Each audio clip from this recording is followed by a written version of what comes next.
जय भारत विद्यार्थी मित्रों, आज આપણે નવું ચેપ્ટર ચાલુ કરવાના છીએ। ચેપ્ટર નંબર 8 ચતુષ્કોણ।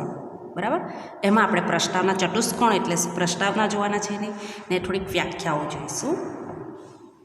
ચતુષ્કોણ તો ચતુષ્કોણ એટલે શું કહેવાય કે જેની ચાર બાજુ હોય। ચતુ એટલે ચાર, બરાબર, ચાર કોણ એટલે ચાર ખૂણાઓથી બનેલું આકૃતિને આપણે ચતુષ્કોણ કહીશું। બરાબર, ચાલો, ચાર સમતલ્ય એક જ સમતલમાં આવેલા બિંદુઓ પૈકી કોઈ પણ ત્રણ બિંદુઓ સમરેખ ન હોય તો તેવા ચાર બિંદુઓને ક્રમમાં જોડવાથી મળતા બંધ આકૃતિને આપણે શું કહીશું? ચતુષ્કોણ। બરાબર, ચાર સમતલ્ય એક જ સમતલમાં આવેલા બરાબર, પણ ત્રણ અસમરેખ, એક બિંદુ અહીંયા છે, એક બિંદુ અહીંયા છે, આ એક બિંદુ અહીંયા છે, આ બરાબર બે આવેલા એ પણ ત્રણ નહીં આવેલા હોવા જોઈએ, તો આપણે એને જોડવાથી જે બંધ આકૃતિ રચાય એ ચતુષ્કોણ છે। બરાબર, આ પણ તમે જોઈ શકો છો। હવે અહીંયા તમને બે પ્રકારના મેં ચતુષ્કોણ દોરેલા છે। બરાબર, તો આ જે ચતુષ્કોણ છે એ બહિર્મુખ ચતુષ્કોણ છે। બરાબર, ને આ જે ચતુષ્કોણ કહેવાય એને અંતર્મુખ ચતુષ્કોણ। આપણે આ ચેપ્ટરમાં ફક્ત બહિર્મુખ ચતુષ્કોણની જ આપણે અભ્યાસ અહીંયા કરવાના છીએ। બરાબર, જો અહીંયા લખેલું અહીં ચતુષ્કોણ ABCD, બરાબર, ને બહિર્મુખ ચતુષ્કોણ કહેવાય ને ચતુષ્કોણ PQR ને અંતર્મુખ ચતુષ્કોણ કહેવાય છે। બરાબર, આપણે અહીં ફક્ત બહિર્મુખ ચતુષ્કોણનો જ અભ્યાસ કરવાના છીએ। ચાલો હવે જોઈએ ચતુષ્કોણના એની વિશે ચર્ચા કરીએ। ચતુષ્કોણ વિશે, ચતુષ્કોણને ચાર બાજુઓ, કેટલી? ચાર બાજુઓ। કઈ કઈ ચાર બાજુઓ? AB BC CD DA। બરાબર, આપણે અહીંયા PQRS લે તો પણ ચાલી જાય। બરાબર, ચાર બાજુઓ, ચાર ખૂણાઓ। અહીંયા આકૃતિમાં જોઈએ તો ખૂણો A, ખૂણો B, ખૂણો C, ખૂણો D। આ પણ આપણે છે ને અહીંયા હમણાં અંતર્મુખનો નથી ઉપયોગ કરવાનો, ફક્ત આપણે બહિર્મુખનો જ અહીંયા અભ્યાસ કરીશું। એટલે બધા અંતર્મુખ બહિર્ ચતુષ્કોણનું સરખું જ હશે, પણ આપણે અહીંયા હમણાં અભ્યાસ કરવાના નથી। બરાબર, ચાર શિરોબિંદુઓ, કયા કયા શિરોબિંદુઓ? શિરોબિંદુ A, શિરોબિંદુ B, શિરોબિંદુ C ને શિરોબિંદુ D, બરાબર હોય છે। ચતુષ્કોણના સામસામેના બે શિરોબિંદુઓ જોડવાથી ચતુષ્કોણના વિકર્ણો મળે છે। ચાલો, સામસામેના બિંદુઓને જોડવાથી આપણે અહીંયા જોઈન્ટ કરીએ A ને C, એટલે વિકર્ણ કયો મળી ગયો? AC। B ને D ને જોઈન્ટ કરીએ તો વિકર્ણ BD। બરાબર, એટલે વિકર્ણો મળે છે। સામસામેના બે શિરોબિંદુને જોડવાથી વિકર્ણો મળે છે। ચાર બાજુઓ, ચાર ખૂણાઓ અને બે વિકર્ણોને ચતુષ્કોણના અંગો કહેવાય। એટલે ટોટલ કેટલા થયા? 4 4 8 9 ને 10 અંગો। કેટલા અંગો? 10 અંગો। ચતુષ્કોણના કુલ અંગો કેટલા છે? 10 અંગો। કયા કયા? ચાર બાજુઓ, ચાર ખૂણા અને બે વિકર્ણ। ચાર બાજુઓ AB BC CD ને DA, એ ચાર બાજુ થઈ। ચાર ખૂણા, ખૂણો A, ખૂણો B, ખૂણો C, ખૂણો D અને બે વિકર્ણો કયા? AC અને BD।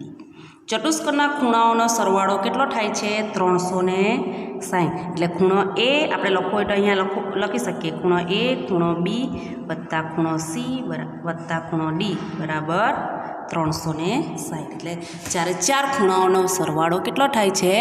360। ચાલો, આ છે ચતુષ્કોણની આપણે પ્રસ્તાવના જોઈએ। હવે એ પ્રસ્તાવનામાં જ આપણે જોવાના છીએ વ્યાખ્યા। બરાબર, ચતુષ્કોણની વ્યાખ્યા કયા કયા ચતુષ્કોણ આપણે જોઈશું?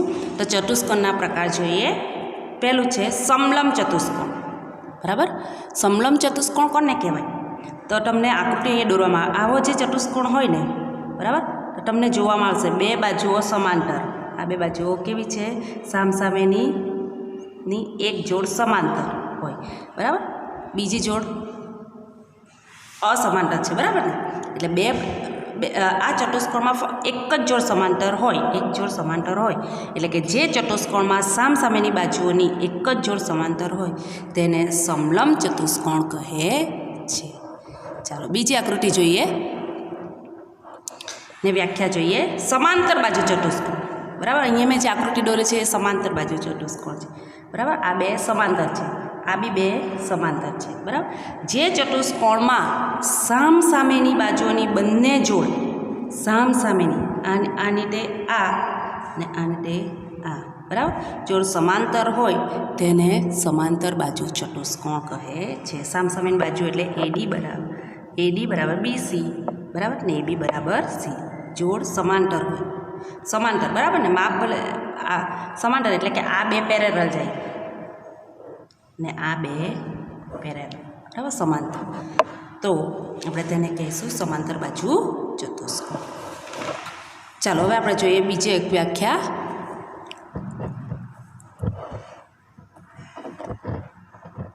લંબચોરસ, બરાબર.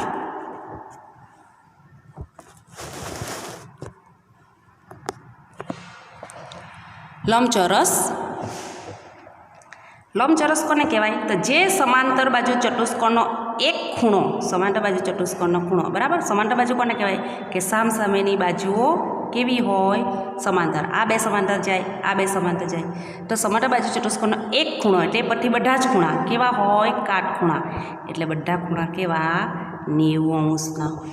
તો તેને તે ચતુષ્કોણ હોય, તેવો ચતુષ્કોણ જો હોય તો આપણે તેને કહીશું લંબચોરસ.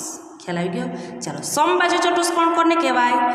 જે સમાંતર બાજુ ચતુષ્કોણની બધી બાજુઓ સમાન હોય, એટલે આ સમાન, આ ધારો કે આ 3, તો આ પણ 3, આ પણ 3, આ પણ માપ પણ સરખા, બાજુઓનો સમાન, બાજુઓ સરખી, એટલે એબી બરાબર ડીસી બરાબર સીડી બરાબર એબી, બરાબર. સમાંતર બાજુ ચતુષ્કોણ આને કહેવાય સમબાજુ ચતુષ્કોણ. ચાલો, ચોરસ કોને કહેવાય? જે સમાંતર બાજુ ચતુષ્કોણનો એક ખૂણો તે પછી બધા જ ખૂણા કેવા હોય? કાટખૂણા.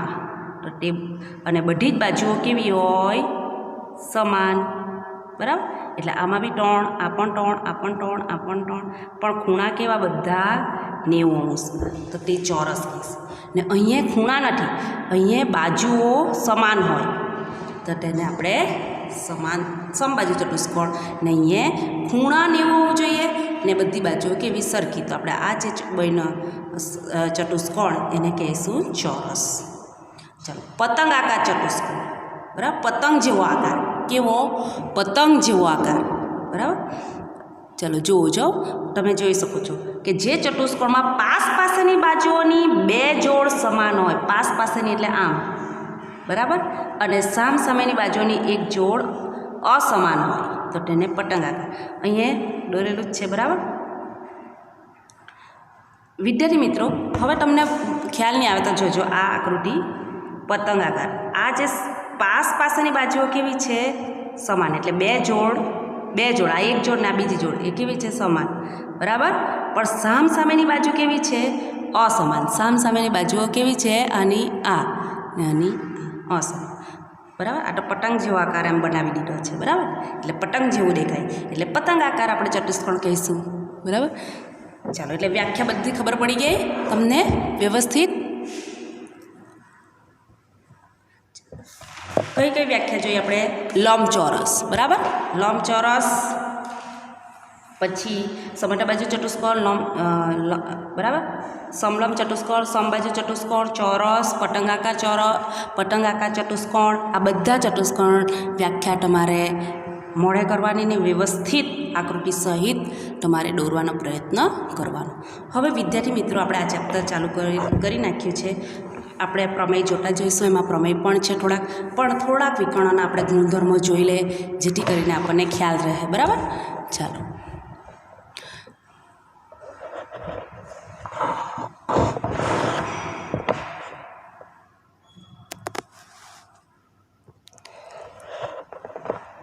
વિકર્ણો જોઈએ આપણે.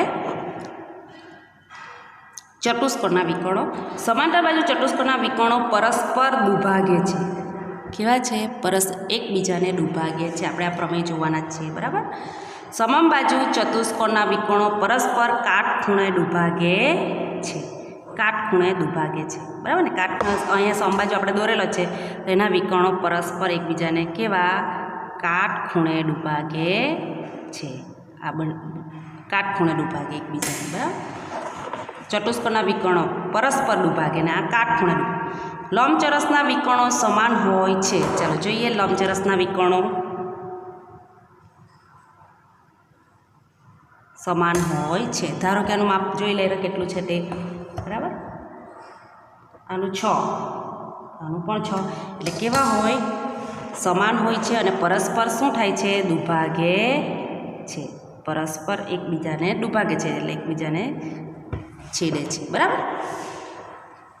ચાલો, ચોરસના વિકર્ણો સમાન હોય છે અને પરસ્પર એકબીજાને કેવા હોય છે?